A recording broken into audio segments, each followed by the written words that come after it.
కాంగ్రెస్ సర్కార్పై మాజీ ఎంపీ బూర నర్సయ్య గౌడ్ విమర్శించారు. కాంగ్రెస్ అధికారంలోకి వచ్చి 2 ఏళ్లు అవుతున్నా ఒక్క హామీని కూడా నెరవేర్చలేదన్నారు. ప్రజలకిచ్చిన హామీలను అమలు చేయాలని ఆయన డిమాండ్ చేశారు. మోదీ కారణంగా దేశం అభివృద్ధిలో ముందుకు దూసుకెళ్తోందని బూర నర్సయ్య అన్నారు. రేవంత్ పరిపాలన చేయకుండా కాంగ్రెస్ పెద్దల చుట్టూ ప్రదక్షిణలు చేస్తున్నారంటున్న బూర నర్సయ్య గౌడ్తో మా మెదక్ జిల్లా ప్రతినిధి రాజు ఫేస్ టు ఫేస్.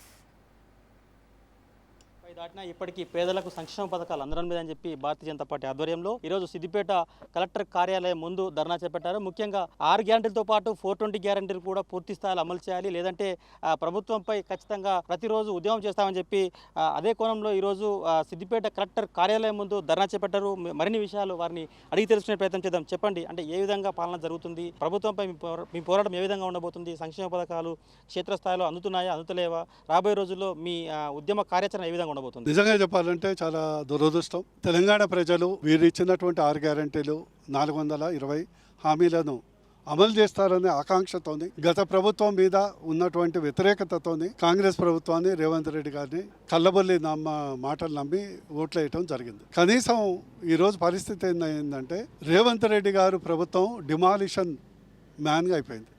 అంటే వారు చేసేది ప్రజలకు ఏం లేక ఉన్న ఇళ్లను, పేద ఇళ్లను వెలుగుమట్ల కానీ, లగచర్ల కానీ, మూసి నదిలో కానీ పేదల ఇళ్ల పడి పేదల భూముల మీదే పడ్డాడు. డిమాలిషన్ మ్యాన్ అనే అపకీర్తికి తెచ్చుకున్నాడు. ఈరోజు మేము స్పష్టంగా అడగదలుచుకున్నాం.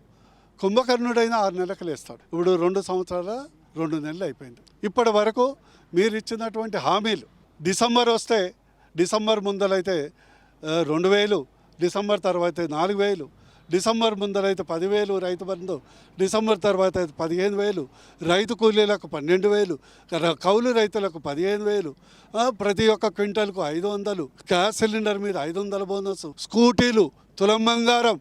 మీరు పెళ్ళిళ్ళు కూడా చేసుకోకండి, డిసెంబర్ తర్వాత ముహూర్తాలు పెట్టుకోండి, నేను తులం బంగారం ఇస్తానని ఇత్తడు కూడా గతి లేదు. ఇంతకంటే దరిద్రమైనటువంటి ప్రభుత్వాన్ని ప్రపంచంలో ఇంతకంటే ఎక్కడ ఉండరు. నిన్ననే రాహుల్ గాంధీ చెప్పాడు, కాంగ్రెస్ పార్టీ గరీబై, కాంగ్రెస్ లీడర్ అమీరే. వాస్తవమే, వాళ్ళేం గరీబ్, వాళ్ళేమో స్విస్ బ్యాంక్లో ఉన్నాయి, వీళ్ళేమో కోట్లు, వేల కోట్లు, లక్షల కోట్లు సంపాదించారు. ఇది ఓన్లీ ట్రయల్ మాత్రమే. బీజేపీ ఈరోజు మండల పార్టీ ఆఫీసులో, కలెక్టర్ ఆఫీసు ముందులో మర్యాదగా వినతి పత్రం ఇస్తున్నాం. ముందు తెలంగాణ ఉద్యమం తరహాలో, మిలియన్ మార్చ్ తరహాలో, సకల జనుల తరహాలో, సంగ్రామ యాత్ర తరహాలో ఉద్యమ కార్యాచరణ ఉండబోతుందని హెచ్చరిస్తున్నాం. ముఖ్యంగా గ్రామ పంచాయతీ కావచ్చు, అటు మున్సిపాలిటీ కావచ్చు, పెద్ద మొత్తంలో మేమే స్థానాలు గెలుచుకున్నాము. అటు భారతీయ జనతా పార్టీ కానీ, బీఆర్ఎస్ పార్టీ కానీ మాకు పోటీ ఇచ్చే పరిస్థితుల్లో లేరు, అభివృద్ధి చేస్తున్నాం కాబట్టి మాకు ఓట్లు వేస్తారని చెప్పి వాళ్ళు చెప్తా ఉన్నటువంటి పరిస్థితుల్లో మీరేం చెప్తారు? ప్రాంతీయ ఏదైతే లోకల్ బాడీ ఎలక్షన్స్ ఎప్పుడు జనరల్ ఎలక్షన్స్ కొలమానం కాదు. మీరు ఎగ్జాంపుల్ ఆంధ్రప్రదేశ్ ఎగ్జాంపుల్ తీసుకోండి. జగన్ రెడ్డి ప్రభుత్వం ఉన్నప్పుడు 95% లోకల్ బాడీస్లో వైఎస్ఆర్సీపీ గెలిచింది. తర్వాత ఎన్ని సీట్లు వచ్చినాయి? 11.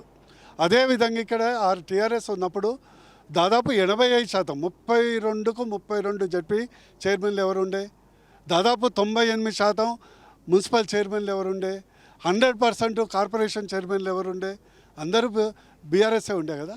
మరి ఘోరంగా వైఫల్యం అయింది కదా. మరి ఎంపీ ఎన్నికల్లో 0 రిజల్ట్ వచ్చింది కదా. అందుకొరకు లోకల్ బాడీ ఎలక్షన్స్ అనేది పెద్ద కొలమానం కాదు. అంతిమంగా వచ్చే అసెంబ్లీ ఎన్నికల్లో కానీ, పార్లమెంట్ ఎన్నికల్లో కానీ ఈసారి బీజేపీకి ఛాన్స్ ఇవ్వాలని ప్రజలు సిద్ధంగా ఉన్నారు. మేము 2 సంవత్సరాలు టైం ఇచ్చాము. ఇప్పుడు మాత్రం కార్యాచరణ వారు అనుకోని విధంగా ఉంటుంది. ఉద్యోగుల విషయంలో కావచ్చు, రైతుల విషయంలో కావచ్చు, ఎటువంటి పోరాటం ఉండబోతుంది? ఇప్పటికే రైతు రుణమాఫీ కావచ్చు, తర్వాత రైతు భరోసా కావచ్చు, తర్వాత ఉద్యోగుల క్యాలెండర్ల విషయంలో కావచ్చు, కొంత తాత్సారం చేసినటువంటి విషయంలో అటు బీఆర్ఎస్ పార్టీ, ఇటు బీజేపీ పార్టీ కొట్లాడుతున్న నేపథ్యంలో ఇంకా దీనికి సంబంధించినటువంటి కార్యాచరణ ఏ విధంగా ఉండబోతుంది? యువతకు కావచ్చు, తెలంగాణ ప్రజలకు కావచ్చు, మీరు ఇచ్చే భరోసా ఏంది? ఒకటి మాత్రం నేను చెప్పగలను. నేను కేవలం ఒక బీజేపీ నాయకుడిగా కాకుండా ఒక తెలంగాణ ఉద్యమకారుడిగా చెప్పాను. ఒక్కసారి బీజేపీకి ఛాన్స్ ఇచ్చి చూడండి. 10 సంవత్సరాలు బీఆర్ఎస్కి ఇచ్చారు, 5 సంవత్సరాల్లో ఈ 2 సంవత్సరాల సినిమా ఎట్లా చూపెట్టడం అందరిది. ఒక్కసారి బీజేపీకి ఇచ్చండి. ఎందుకంటే మోడీ కానీ బీజేపీ కానీ చెప్పిందే చేస్తాం, చేసేదే చెప్తాం. ఏదైతే 420 హామీలు 6 గ్యారెంటీలు ఖచ్చితంగా అమలు చేయాలని డిమాండ్ చేస్తూ ధర్నా చేస్తున్న పరిస్థితి కనిపిస్తూ ఉంది. ఇక్కడ పరిస్థితి కెమెరా పర్సన్ రవీంద్తో రాజు, సిద్దిపేట నుంచి.